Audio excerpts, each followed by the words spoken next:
चंद्रपूर लोकसभेसाठी सुधीर मुनगंटीवार थोड्याच वेळात अर्ज दाखल करण्याकरता रवाना होत आहे। सुधीरजी आपल्यासोबत आहे। सुधीरजी, खरं तर राज्याच्या राजकारणात तुम्ही जोरदार अशी बॅटिंग केली। आता लोकसभेच्या पिच करता अर्ज दाखल करण्याकरता नवी इनिंग सुरू करण्याकरता आपण आता कूच करत आहे। नाही, निश्चितपणे माझ्यासाठी विश्वगौरव, देशगौरव, युगपुरुष नरेंद्र मोदीजींनी हा मगा आदेश दिला आणि या आदेशामध्ये माननीय देवेंद्रजी बावनकुळेंनी विश्वास टाकला की या लोकसभेमध्ये मी उभं राहावं आणि देशहितासाठी माझं योगदान द्यावं।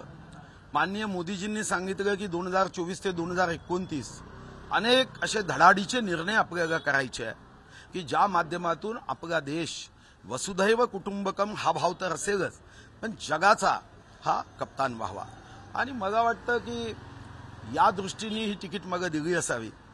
मी तर तिकीट मागितलीही नाही, पण कदाचित जनतेच्या मनातल्या इच्छा आकांक्षा पूर्ण करण्यासाठी अमृत नोनी आर्थो प्लस, ये एक प्रूवन फॉर्मूला है। इसमें मौजूद नोनी फल के गुण और आयुर्वेदिक जड़ी बूटियां शरीर को जरूरी पोषक तत्व देने के साथ साथ हड्डियों और जोड़ों के घिसने, उनमें होने वाले सूजन और दर्द को रोकने में मदद करता है। दर्द मुक्त जीवन के लिए अमृत नोनी आर्थो प्लस। मला उमेदवारी देण्यात माननीय मोदीजींना विश्वास वाटला असेल की मी लोकसभेमध्ये या मतदारसंघाचा प्रतिनिधित्व करत मी अनेक विकास कार्य आणि तेही कल्पकतेने भारतामध्ये रेकॉर्ड करणारे काम करू शकेल। मी कामाच्या बाबतीत बोलताय, पण विरोधक दुसऱ्या दोन गोष्टींवर खास करून प्रभाव टाकण्याचा प्रयत्न करताय। एक तर सहानुभूती आणि जातीचं राजकारण कसं पाहता? कारण की गेल्या टर्ममध्ये जो होता तो विरोधातला नेता निवडून आला होता, ही सीट गेली होती भाजपाकडून। असं आहे, सहानुभूतीचं राजकारण हे एक तात्पुरत्या स्वरूपात असते। एक वर्ष सहानुभूतीचं राजकारण कधीच नसतं। असं जर राहिलं असतं तर स्वर्गीय राजीव गांधी यांच्याबद्दलच्या सहानुभूतीने तर काँग्रेस कधीच जिंकली असती। असं राजकारण हे तात्पुरतं 13 दिवसात 14 दिवसात जर निवडणुका होत असतील तर आपण समजू शकतो। एवढे दीर्घकाळ तर सहानुभूती टिकूच शकत नाही। आणि मग सहानुभूती जनतेला करायचीच असेल तर सहानुभूती तर आपल्याला या देशामध्ये ज्या शहीदांनी प्राणाची आहुती दिली त्यांच्याबद्दलच्या सहानुभूतीबद्दल शहीद आजम भगतसिंगांना कोणी विरोध केला होता? मग ती सहानुभूती तर आमच्याकडे यायला पाहिजे। आणि जातीच्या राजकारणाचा विचार कराल तर इतर जातींनी मग कोणाकडे पाहायचं? आज अनेक जाती आहे, मग तुम्ही त्यांचं प्रतिनिधित्व करणार नाही का? मी या मतदारसंघाच्या प्रत्येक जातीचा प्रतिनिधी म्हणून उभा आहे।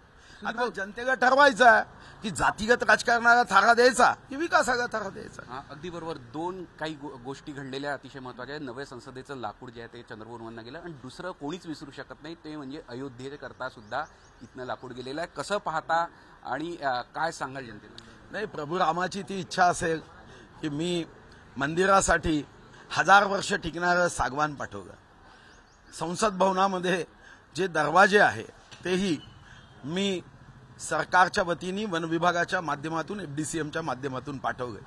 तर कदाचित तो योगायोग असेल आणि राज्यगीत निवडलं। त्या राज्यगीतामध्ये दिल्लीचेही तख्त राखतो महाराष्ट्र माझा या शब्दानुसार कदाचित एक सैनिक म्हणून मग जावं लागेल। तसं तुम्ही दिल्लीचे तख्त राखतो म्हणताय आणि ती पहिली संधी तुम्हाला मिळते। लोकसभेकरता पहिला अर्ज जो भाजपाकडून दाखल होतोय तो तुमच्या रूपात होता। हा योगायोग म्हणता येईल। राज्याचे उपमुख्यमंत्री आणि दिग्गज नेते सुद्धा आहेत। नाही, हा योगायोग आहे। कार्यकर्त्यांनी ठरवलं। काल तर मला 101 ताप होता, पण मी काल कोणाशी बोलू शकलो नाही। आमचे कार्यकर्ते 4 दिवसापासून तारखेबद्दल सांगत होते। मला म्हणाले 26ला तुम्ही अर्ज भरा। अखेरचा प्रश्न, तुम्ही नित्यनियमाने देवळात येतात, आज पण येऊन पारंपरिकरित्या तुम्ही दर्शन घेतलं, पूजा केली, काय साकडं घातली? नाही, मी साकडं घालत नाही। देवाला सांगितलं तुझी जी इच्छा असेल, आजपर्यंत देवानीच जो काही निर्णय जबाबदारी दिली ती देवानी दिली आहे। मी कधीच काहीच मागत नाही, फक्त एवढंच मागतो की चांगल्या मार्गावर जाण्याची शक्ती दे आणि माझ्या हातून उत्तम काम होऊ दे। आणि म्हणूनच अशी उत्तम कामं माझ्या हातून झाली की जी सहजपणे कोणाला कधीच करता आली नाही। माझं कार्यालय देशातलं ISO कार्यालय एकमात्र मंत्र्याचं होतं, मोठं काम होतं।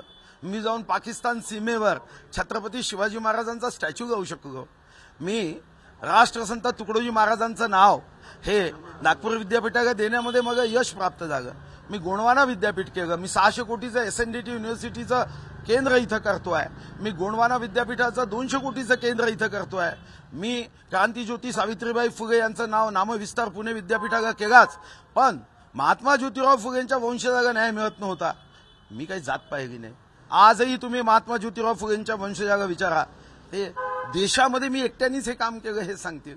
अशी शेकडो कामं मी केली। मी देवाला हेच मागतो की जे काम माझ्या हातात येईल त्याला यश दे.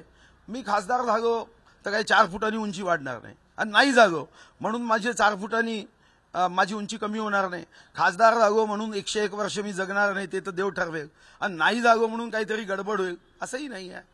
तर या संदर्भात माझी भूमिका एवढीच आहे की विकास दीर्घकाळ टिकेल असा विकास मी करेन, या मतदारसंघाची विकासाची उंची वाढेल एवढं करेन. विकासाचे मुद्दे घेऊन आपण चंद्रपूरच्या लोकसभेत उतरणार असल्याचं सुधीर मुनगंटीवार यांनी सांगितलंय. खरं तर त्यांची लोकसभेसाठीची ही इनिंग आता चंद्रपूरमधून थोड्याच वेळात सुरू होणार आहे. थोड्याच वेळात ते अर्ज दाखल करणार आहेत. त्यापूर्वी त्यांनी देवदर्शन सुद्धा घेतले आहे. Zee मीडियासाठी video journalist Ratnashil Satpute आणि आशिष अंबाडेसह चंद्रपूरहून अमर काणे.